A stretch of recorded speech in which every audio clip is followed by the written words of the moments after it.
Hi everyone, welcome back to my channel. ಇವತ್ತು ಒಂದು breakfast recipe ಇಲ್ಲ ಸ್ನ್ಯಾಕ್ಸ್ ರೆಸಿಪಿ ಅಂತಲೂ ನೀವು ಹೇಳ್ಬೋದು. ಅದನ್ನು ದಾಲ್ ಪೂರಿಯನ್ನು ಮಾಡೋದು ಹೇಗೆ ಅಂತ ತೋರಿಸ್ಕೊಡ್ತೀನಿ. ದಾಲ್ ಪೂರಿ ಅಂದರೆ ನಾನು ಇದನ್ನು ಹೆಸರು ಬೇಳೆಯಿಂದ ಪೂರಿಯನ್ನು ಮಾಡ್ತಾ ಇರೋದು.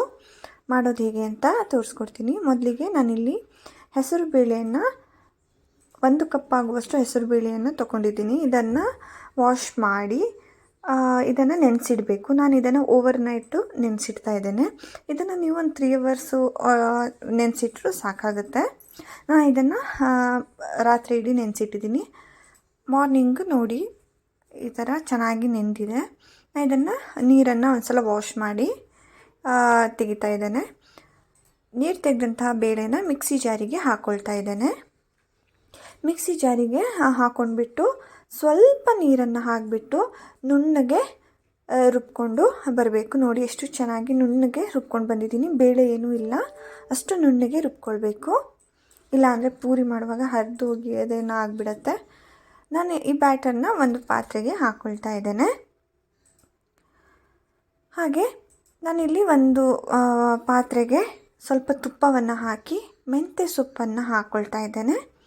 ಮೆಂತ್ಯ ಸೊಪ್ಪನ್ನು ಹಾಕಿಬಿಟ್ಟು ಚೆನ್ನಾಗಿ ಬಾಡಿಸ್ಕೊಳ್ತಾ ಇದ್ದೇನೆ. ಇದನ್ನು ಚೆನ್ನಾಗಿ 2 ರಿಂದ 3 ನಿಮಿಷ ಚೆನ್ನಾಗಿ ಬಾಡಿಸ್ಕೊಳ್ಳಿ. ಬಾಡಿದಂತಹ ಮೆಂತ್ಯ ಸೊಪ್ಪು ಹಾಗೆ ಸ್ವಲ್ಪ ತಣ್ಣಗಾಗೋದಕ್ಕೆ ಒಂದು 5 ನಿಮಿಷ ಹಾಗೆ ತಣ್ಣಗಾಗೋದಕ್ಕೆ ಬಿಡಿ. ಈ ತಣ್ಣಗಾದಂತಹ ಮೆಂತ್ಯ ಸೊಪ್ಪು ಏನಿದೆ ಅದನ್ನು ನಾವು ರುಬ್ಕೊಂಡಂತಹ ಬ್ಯಾಟರ್ಗೆ ಹಾಕ್ಕೊಂಡ್ರೆ ಆಯಿತು. ಇಲ್ಲಿ ನಾನು ಬ್ಯಾಟರ್ಗೆ ಸ್ವಲ್ಪ ಅರಿಶಿಣ, ಗರಂ ಮಸಾಲ, ಜೀರಿಗೆ ಪುಡಿ, ಚಿಲ್ಲಿ ಫ್ಲೇಕ್ಸು, ಅರಿಶಿಣ ಪುಡಿಯನ್ನು ಹಾಕ್ಕೊಂಡು ಹಾಗೆ ಫ್ರೈ ಮಾಡಿಕೊಂಡಂತಹ ಮೆಂತ್ಯ ಸೊಪ್ಪನ್ನು ಹಾಕ್ಕೊಂಡು ರುಚಿಗೆ ತಕ್ಕಷ್ಟು ಉಪ್ಪನ್ನು ಹಾಕ್ಕೊಂಡು ಇದನ್ನೆಲ್ಲ ಚೆನ್ನಾಗಿ ಮಿಕ್ಸ್ ಮಾಡ್ಕೊಳ್ತಾ ಇದ್ದೇನೆ. ಇವಾಗ ನೀವು ನೀರೆಲ್ಲ ಹಾಕೋದಕ್ಕೆ ಹೋಗಬೇಡಿ. ನೀರು ಹಾಕ್ದೇ ಹಿಟ್ಟನ್ನು ಕಲಿಸ್ಬೇಕು. ನಾನಿಲ್ಲಿ 2 ಕಪ್ ಆಗೋಷ್ಟು ಗೋಧಿ ಹಿಟ್ಟನ್ನು ಯೂಸ್ ಮಾಡಿದ್ದೇನೆ. ಹಾಗೆ ಸ್ವಲ್ಪ ಹಿಟ್ಟನ್ನು ಹಾಕ್ಕೊಂಡು ನಾನು ಚೆನ್ನಾಗಿ ಕಲಿಸ್ಕೊಳ್ತಾ ಇದ್ದೇನೆ. ಇದನ್ನು ಚಪಾತಿ ಹಿಟ್ಟಿನ ಥರನೇ ಕಲಿಸ್ಕೊಳ್ಳಿ. ಇವಾಗ ಮತ್ತೆ ಸ್ವಲ್ಪ ಹಿಟ್ಟನ್ನು ಹಾಕ್ಕೊಂಡು ಇದನ್ನು ಚೆನ್ನಾಗಿ ಕಲಿಸ್ಕೊಳ್ತಾ ಇದ್ದೇನೆ ನಾನು. ನೀವು ಇದನ್ನು ಕಲಿಸ್ಬೇಕಾದ್ರೆ ನೀರನ್ನು ಹಾಕೋದಕ್ಕೆ ಹೋಗಬೇಡಿ. ಆಲ್ರೆಡಿ ಬೇಳೆಯಲ್ಲಿ ನೀರಿರುತ್ತೆ, ಸೊ ಅದರಿಂದ ನೀರೆಲ್ಲ ಹಾಕ್ಕೊಳ್ಳೋಕ್ಕೆ ಹೋಗಬೇಡಿ.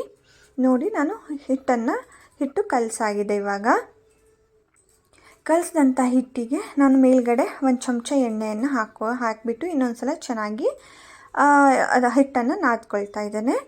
ನಾದ್ಕೊಂಡಂಥ ಹಿಟ್ಟನ್ನು ನಾವೊಂದು 10 ರಿಂದ 15 ನಿಮಿಷ ರೆಸ್ಟಿಗೆ ಇಡಬೇಕು. ಹಿಟ್ಟು ಸಾಫ್ಟ್ ಆಗುತ್ತೆ ಆವಾಗ.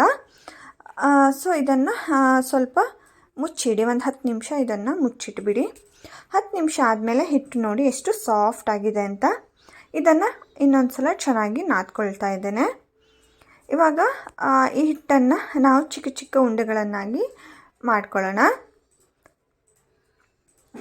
ಫಸ್ಟಿಗೆ ನಾನು ಚಿಕ್ಕ ಉಂಡೆಗಳನ್ನಾಗಿ ಮಾಡ್ಕೊಳ್ತಾ ಇದ್ದೇನೆ.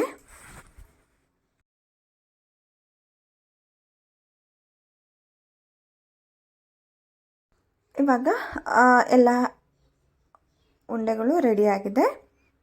ಇದನ್ನು ಲಟ್ಟಿಸಬೇಕಾದ್ರೆ ಲಟ್ಟಿಸೋ ಜಾಗಕ್ಕೆ ಸ್ವಲ್ಪ ಎಣ್ಣೆಯನ್ನು ಹಚ್ಕೊಳ್ಳಿ. ಹಾಗೆ ಇದಕ್ಕೇನು ಹಿಟ್ಟಿಗೆ ಸ್ವಲ್ಪ ಎಣ್ಣೆಯನ್ನು ಈ ಥರ ಎಲ್ಲ ಕಡೆಗೂ ಹಚ್ಕೊಂಡು ಇದನ್ನು ಲಟ್ಟಿಸ್ಕೊಳ್ಬೇಕು. ನಿಧಾನಕ್ಕೆ ಲಟ್ಟಿಸಿ. ಇದನ್ನು ತುಂಬ ತೆಳ್ಳಗೆ ಲಟ್ಸೋಕ್ಕೆ ಹೋಗಬೇಡಿ, ಹಾಗೆ ತುಂಬ ದಪ್ಪನೂ ಲಟ್ಸೋಕ್ಕೆ ಹೋಗಬೇಡಿ. ಈ ಥರ ಒಂದು ಸ್ವಲ್ಪ ದಪ್ಪ ಇರೋ ಥರ ಈ ಥರ ನೋಡಿ, ಈ ಥರ ಲಟ್ಟಿಸ್ಕೊಂಡ್ರೆ ಸಾಕು. ನಾನು ಹಾಗೆ ಇನ್ನೊಂದು ಪೂರಿಯನ್ನು ಲಟ್ಟಿಸ್ಕೊಳ್ತಾ ಇದ್ದೇನೆ ಅದೇ ರೀತಿ.